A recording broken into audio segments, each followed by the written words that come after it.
और वो ये कह रहे हैं कि राजा भैया का जो प्रभाव है वो पूरी तरीके से प्रतापगढ़ में अब खत्म हो चुका है और यही वजह है कि अपने एमएलसी उम्मीदवार की वो जीत का दावा करते हुए नजर आ रहे हैं। उनके मुताबिक भारतीय जनता पार्टी इस सीट पर भी जीत दर्ज करेगी।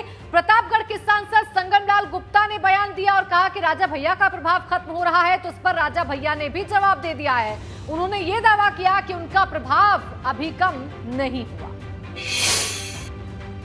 आप अधीर मत होइए, 12 तारीख की प्रतीक्षा करिए। लग रहा है आपको क्या विजयी होंगे? पूरा यकीन है, पूरा यकीन।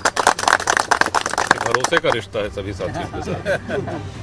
बीजेपी कह रही है कि इस बार हम जरूर प्रतापगढ़ सीट जीतेंगे। कौन क्या कह रहा है उस पर हमसे बयान मत लीजिए।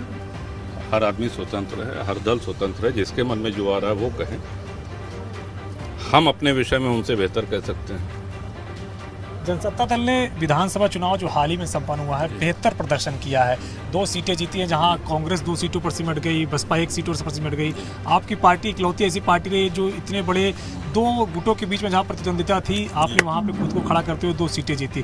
तो लग रहा है कि अब एमएलसी चुनाव जीतने के बाद प्रभाव और आप अपना बढ़ाएंगे। बिल्कुल, और आपसे एक शिकायत भी है एबीपी से, वो भी हम अभी दर्ज करा दे रहे हैं दर्शकों के सामने, कि जब आप विधानसभा में विजयी पार्टियों की जो पट्टी चलाते हैं कि भाजपा इतनी, सपा इतनी, तो जनसत्ता दल के बजाय आप उसको अन्य लिखते हैं। अन्य नहीं लिखना चाहिए आपको। ये रजिस्टर्ड पार्टी है, पार्टी के प्रत्याशी विजयी हुए हैं।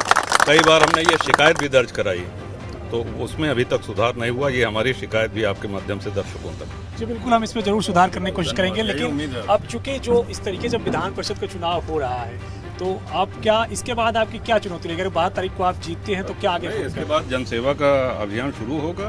पिछले 1 वर्ष से हम सभी साथी चुनाव, पहले जिला पंचायत के सदस्यों का चुनाव, फिर अध्यक्ष का चुनाव, फिर ब्लॉक प्रमुख का चुनाव, फिर विधानसभा का चुनाव और अब ये विधान परिषद, तो लगातार जनसत्ता दल विजयी होता चला है। तो अब सेवा का समय।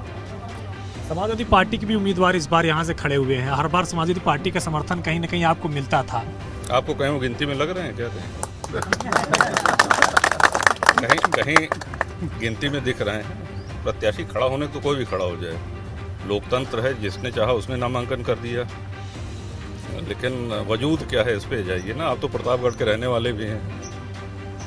शुक्रिया हमसे बातचीत करने के लिए। ये रघुराज प्रताप सिंह राजा भैया हैं, जो कि कह रहे हैं कि समाजवादी पार्टी का कोई वजूद नहीं है। एक बार फिर से यहाँ से ये चुनाव जीत कर दिखाएंगे। जब 12 तारीख को नतीजे आएंगे तो अक्षय प्रताप सिंह फिर से यहाँ पे विजयी होंगे।